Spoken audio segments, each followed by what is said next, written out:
The other thing that I kind of always curious about is a project like this. I mean, the scale of this project. We're talking about it being significantly more dense than the surrounding area, and this was my thought about the Kuile project as well.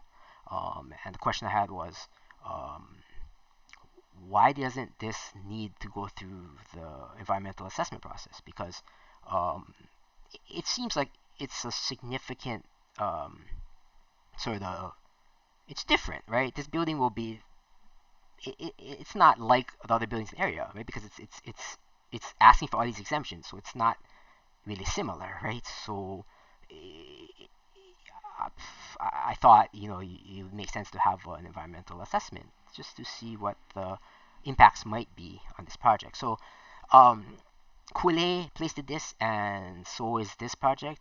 They've exempted themselves through this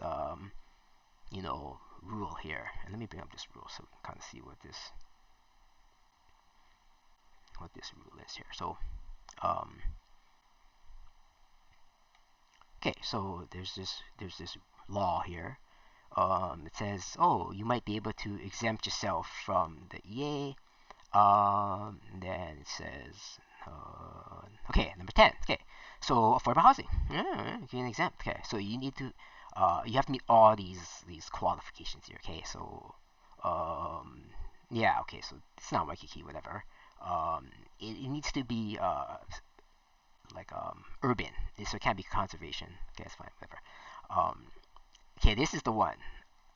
As proposed is consistent with the existing zoning classification that allows housing. So that has to be true. And then it doesn't have to have shrub space. So I guess I'm saying in order to exempt themselves, they have to claim that this is true.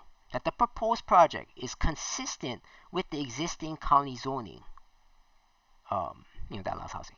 So the existing zoning for this project is A2.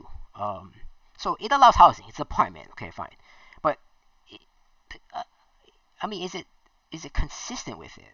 Because I mean, E2 has requirements for density, for heights, for setbacks. I mean, it's all in there.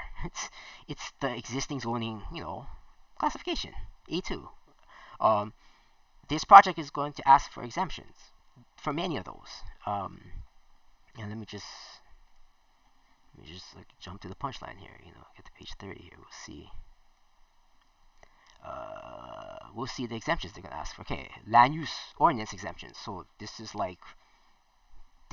existing zoning A2, right? That's the current zoning. Okay, and they're saying, well, instead of having the density of 1.5, the floor area ratio, we're gonna propose at 9.5. So we're gonna be more than 5 times. Gonna be 6 times as dense. And then we're gonna build on double. So instead of being able to build only 40% of the lot, we're gonna build on like over 80% of our lot. And setbacks, we're gonna have potentially zero setbacks. And the height, instead of being 150 foot max, we're gonna go to almost 300 feet. So, I mean, to me, when you add up all those exemptions, like it's not um, consistent anymore. So anyway, that's something I kind of always pondered. You know, um, this this exemption of the EA because a claim that this proposal is consistent with existing county zoning, but yet they come back and there's a lot of exemptions that when it's all said and done, kind of makes it look maybe different. So another kind of thing always comes up. These are branded as affordable housing projects because they're under 201H. 201H has specific requirements of what they consider as affordable, and um, you always wonder like what's the is it truly affordable and I find that it's it's almost always like right up against like the the top. It's like the minimum like level of affordability. And um, it, this section is interesting. So HHFDC is a state, entity, and they have their requirements for what qualifies under 201H, so state law, as affordable. Um, the city has their own guidelines as to what they would, claim they would deem affordable. And so uh, these 201H projects, sadly, this is not uncommon, where um, it's technically affordable under HHFDC's rules, so under 201H, but it's maybe not at the level of affordability even by the city's standards. So in these 201H proposals, or one of these exemptions is the law they're exempting, the rule they're going to exempt the city's own requirements for affordable housing. So it, it's like it's it, without this, without 201H, the ability to exempt any rule, they wouldn't be able to build at this level. They'd have to be more affordable to be in Honolulu, to be permitted in Honolulu as affordable housing. Um, there's a little bit more stringent requirements. So this exemption request here is saying, yeah, we have our own requirements at the state level, and it's still considered affordable to us. So yeah, grant us this exemption. So this is, they're saying that um, just a little bit more detail. Let me scroll down here. The different agencies will kind of comment on this. Let me get to page 36. Okay, so this is where Honolulu's DPP is responding.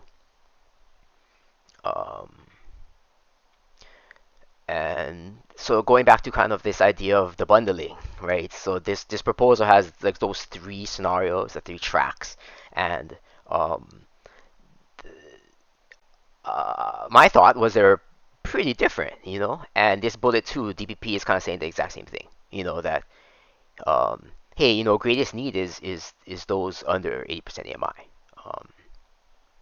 And so that's kind of what they're leaning in, and they're saying, so again, DPP has the same problem where they're forced to assess this entire proposal with these different scenarios. It's such a wide range of of you know affordable value that even in this, when the city has to, a city department has a hard time assessing, what is should be, what exemptions might be appropriate. So DPP is saying, hey, scenarios one and two pretty affordable, but scenario three, um, it doesn't qualify under the city's um, requirements here. So um,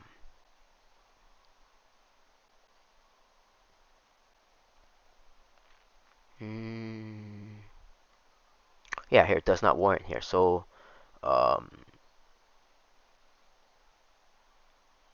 scenario three, um, DPP will say that given the you know given the affordable value proposition in scenario three, I mean DPP is not doesn't think it warrants the level of exemptions. And so, kind of going back to again that this idea that um, the proposal has them all bundled together, all three scenarios. And so, um, currently, the way it's going to be pushed through, it's like kind of all or nothing. You can either approve it wholly or not. Um, and that creates a challenge even for the departments, because um, they might think that scenario one and two is good, or totally justified, but maybe they don't think scenario 3 is. And so getting back to where I, I feel like if they don't, I feel like they don't belong together, right? Because scenarios 1 and 2, might be something that everybody agrees on or whatever, and then scenario 3 there's some contention or whatever. And okay, so just to summarize, this proposal, the Pahoa Ridge project, is going to be seen by HHFDC next Thursday. This is the 14th of December. I'll put a link to the agenda um, in the comments. So if you're interested in this project, they accept testimony to those board meetings at HHFDC. If it passes HHFDC, it'll move on to a city council resolution. Uh, and in that resolution, they will ask specifically for all those exemptions that we sort of um, was briefed kind of in this document. So that's so after HHFDC, it goes to the city council. After if the city council approves, it'll go through those funding rounds that back at HHFDC that in this case, right, because of the three scenarios, the different affordable housing value propositions, the three different ones, it's gonna be, you know, the scenario is chosen by how much currently by chosen by how much funding HHFDC funding that they can receive. So that's sort of how this proposal is going to kind of move forward from here. Anyway, thanks so much for listening, and